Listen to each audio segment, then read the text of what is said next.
Bonjour à tous et bienvenue dans cette édition. Hier, dans la matinée, il s'est tenu un conseil des ministres au palais présidentiel au Plateau, conseil présidé par le président de la République Alassane Ouattara et au cours duquel des mesures individuelles ont été prises et certaines communications ont été faites. La commune du Plateau abrite depuis mardi les Journées ivoiriennes de l'évaluation édition 2015. C'est une initiative du réseau ivoirien de suivi et d'évaluation. La cérémonie d'ouverture a enregistré la présence du ministre d'État, ministre du Plan et du Développement, Albert Mabritoacus. Jean-Luc Gbangbo. L'évaluation au cœur des enjeux de l'émergence. C'est autour de ce thème que se sont ouvertes les premières journées ivoiriennes de l'évaluation. 3 jours de sensibilisation, de plaidoyer, de réflexion et d'échanges avec les acteurs nationaux et experts venus d'ailleurs. Il s'agit de journées ouvertes au grand public et surtout aux décideurs afin que chacun s'aperçoive de l'importance de l'évaluation dans l'élaboration et la mise en œuvre des politiques publiques de développement.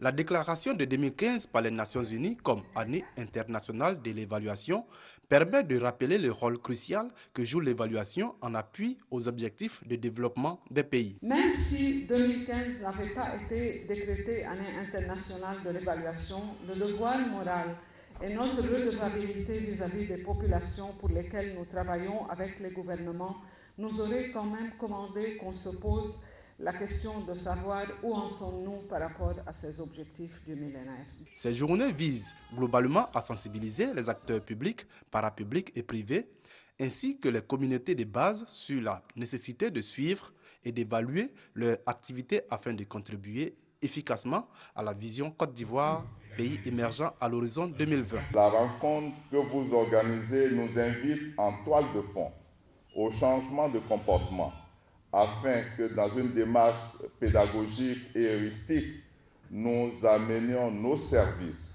à suivre et évaluer les actions de développement pour le bien du peuple. 4 panels et 7 ateliers meublent ces premières journées ivoiriennes de l'évaluation qui referment leurs portes ce jeudi 12 février. Yamoussoukro, la capitale politique ivoirienne, accueille aujourd'hui et durant 2 jours la 3e conférence des ministres africains en charge de l'état civil.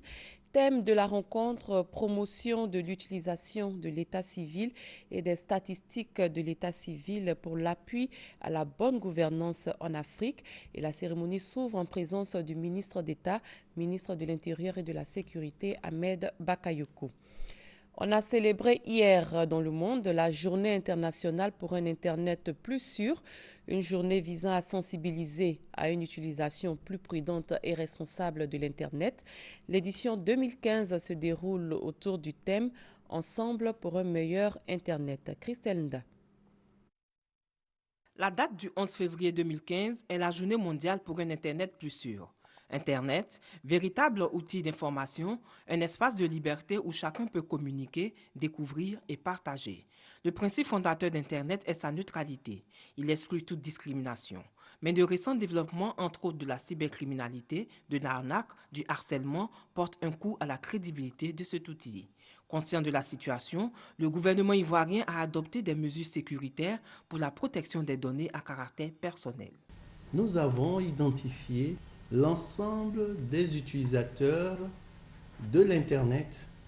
Ensuite, le gouvernement a pris une loi qui désormais qualifie tous les actes qui sont commis à partir du cyberespace. Et au niveau du ministère de l'Intérieur qui en charge les services de police, il y a une plateforme qu'on appelle la plateforme de lutte contre la cybercriminalité.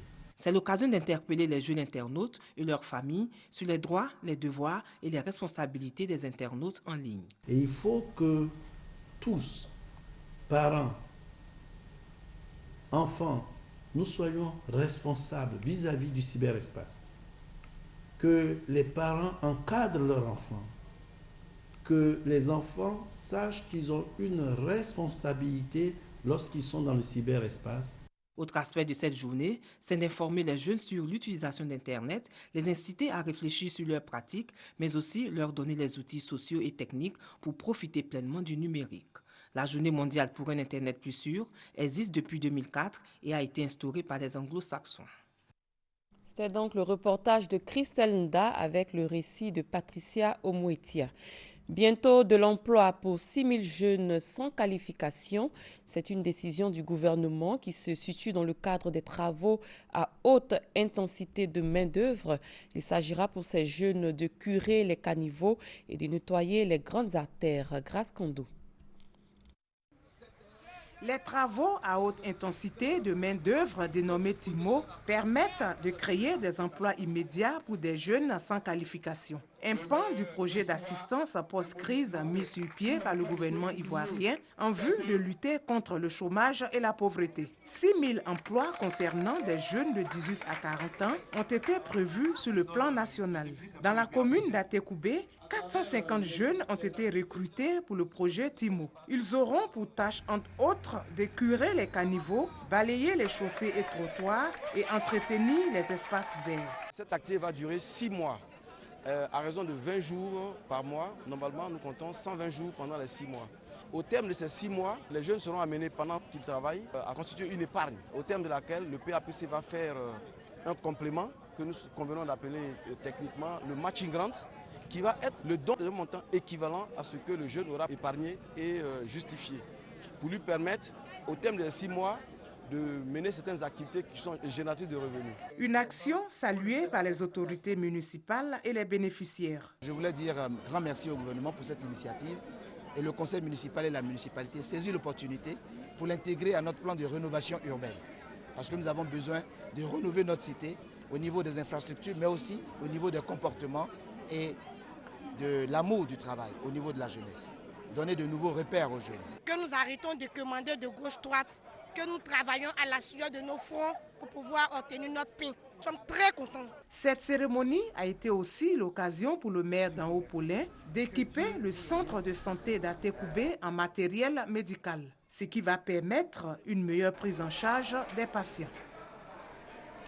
Le village de Kadiokro-Anikro a un nouveau chef. Il a été intronisé en présence du ministre d'État, ministre de l'Intérieur et de la Sécurité.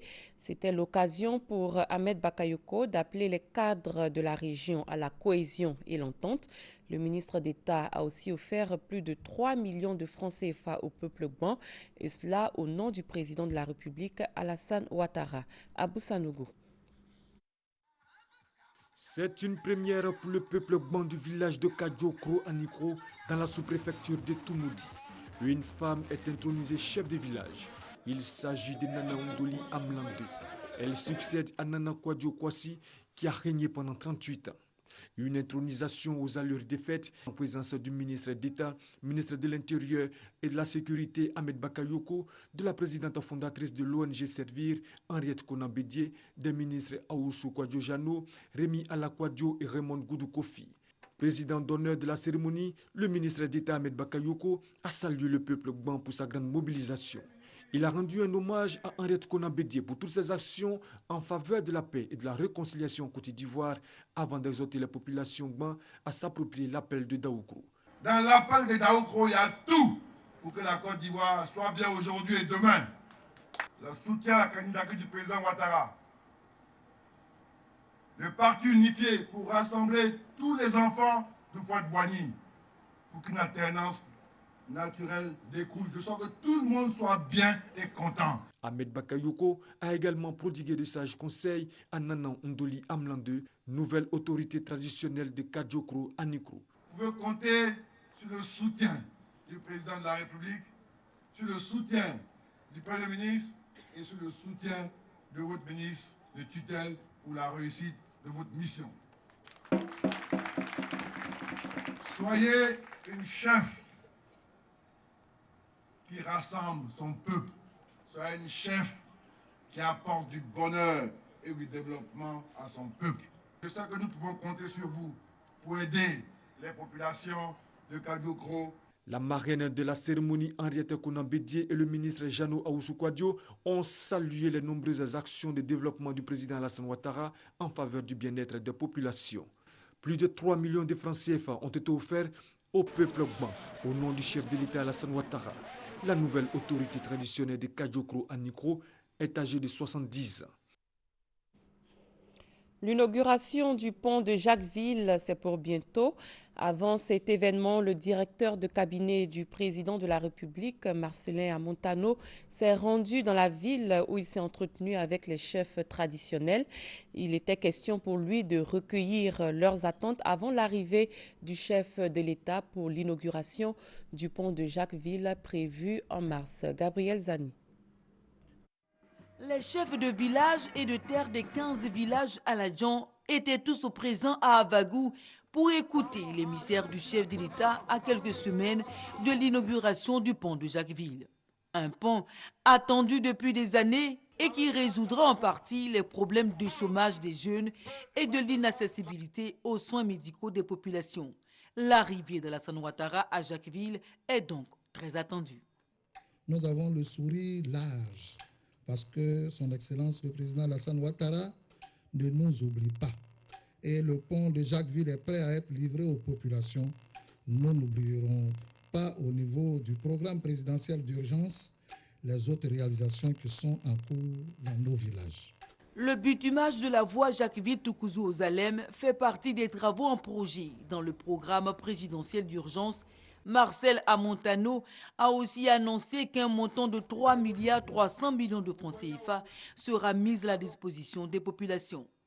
Nous avons validé le programme présidentiel d'urgence pour un certain nombre de régions que le président doit visiter, dont le département de Jacquesville. Le président a donné son accord pour un investissement de 3,3 milliards et quelques pour régler les problèmes que vous avez égrenés tout à l'heure, notamment le problème de l'extension du réseau électrique. Avec la construction du pont, Jacquesville sera un pôle attractif. Le gouvernement est aussi en pourparlers avec les entreprises de pétrole et de gaz installées dans la région afin que les retombées financières de leurs exploitations servent aussi à financer les équipements sociaux de la commune. Faisons à présent le point des actions de sécurité menées lors de l'arrivée en Côte d'Ivoire des éléphants après leur brillante victoire à la CAN 2015 en Guinée équatoriale. Aucun incident majeur n'a été déclaré lors du parcours des champions d'Afrique de l'aéroport au stade Félix Houphouët-Boigny. Les forces républicaines de Côte d'Ivoire, la police nationale et la gendarmerie nationale déployées sur l'ensemble du territoire ont fait un travail remarquable, nous dit Abou Sanougou. Un dispositif sécuritaire discret mais impressionnant. La sécurisation de l'arrivée des éléphants de Côte d'Ivoire a été exécutée par l'ensemble des forces de sécurité et de défense avec la mise en avant de la police nationale comme force principale. Issus de la police, de la gendarmerie et des forces républicaines de Côte d'Ivoire, les forces de sécurité et de défense à cette occasion ont déployé un dispositif particulier pour d'une part préserver la sécurité des Ivoiriens dans ces moments de joie et d'autre part sécuriser les points sensibles. Les caractéristiques de ce plan de sécurisation ont été la mixité, la complémentarité et la cohésion des forces. Les actions menées ont consisté à la gestion de la foule et au renforcement de la sécurité sur les points sensibles et le tronçon emprunté par le chef de l'État Alassane Ouattara et les éléphants de Côte d'Ivoire. Ainsi de l'aéroport international Félix Houphouët-Boigny à Port-Boué, au palais présidentiel, au plateau en passant par la place de la République et le stade Félix Houphouët-Boigny, les forces de sécurité et de défense ont pleinement joué leur partition en canalisant ces millions de personnes venues célébrer leur héros. C'est un résultat encourageant dans la lutte contre l'Ebola. Des indices d'efficacité ont été relevés pour les tests cliniques d'un antiviral japonais. Cette nouvelle donne devrait contribuer à enrayer la progression du fléau. Le progrès de la lutte contre le virus Ebola était au centre d'une visite effectuée par le président guinéen Alpha Condé à la présidente du Libéria, Ellen Johnson Sirleaf. Alexis Ouedraogo. Bonne nouvelle sur le front de la lutte contre l'épidémie d'Ebola qui a déjà tué près de 9000 personnes. Alors qu'il n'y avait jusqu'à présent aucun remède, l'Institut national de la santé et de la recherche médicale révèle qu'un médicament a permis de réduire significativement la mortalité. Après les premiers résultats d'un essai clinique mené en Guinée, il s'agit d'un antiviral fabriqué au Japon, le Favipiravir. Le Favipiravir, au départ utilisé contre la grippe, a été dosé puis testé sur quelques malades d'Ebola en Europe. Depuis décembre dernier, 80 patients guinéens l'ont reçu. Aujourd'hui, les résultats sont jugés acceptables. Un médicament qui pourrait à l'avenir être associé à d'autres traitements, comme le sérum d'anciens malades, sérum qui sera testé en Guinée dans les prochains jours. On s'intéresse à présent à la crise ukrainienne. Après 10 mois de conflit ayant fait plus de 5000 morts, les dirigeants de l'Ukraine, de la Russie, de la France et de l'Allemagne se sont rendus hier à Minsk. Le but est de tenter de mettre sur pied un cessez-le-feu durable dans l'est de l'Ukraine. Alexis Ouedraogo nous parle de ce sommet de la dernière chance. Le sommet prévu cette soirée doit réunir 4 dirigeants européens à Minsk. L'Ukrainien Petro Poroshenko, le Russe Vladimir Poutine, l'Allemande Angela Merkel ainsi que François Hollande. Ils se retrouvent pour tenter de trouver les termes d'un accord de paix. Petro Poroshenko, qui est arrivé au pouvoir en promettant de mettre fin à la guerre, a résumé l'enjeu de ce sommet, offrir l'une des dernières chances d'instaurer un cessez-le-feu et retirer les armes lourdes. Face à cette échéance, les Occidentaux redoutent surtout que les belligérants russes et ukrainiens ne sabotent ce sommet. Une crainte légitime lorsqu'on sait que le président russe nie toujours l'implication de la Russie dans le conflit. Pour tenter de faire pression, les États-Unis n'ont cessé de hausser le ton contre Vladimir Poutine. De leur côté, les séparatistes pro-russes semblent montrer patte blanche. Et c'est la fin de cette édition. Merci de votre attention. L'information continue sur www.rti.ci. Très bon début de journée à tous et à toutes.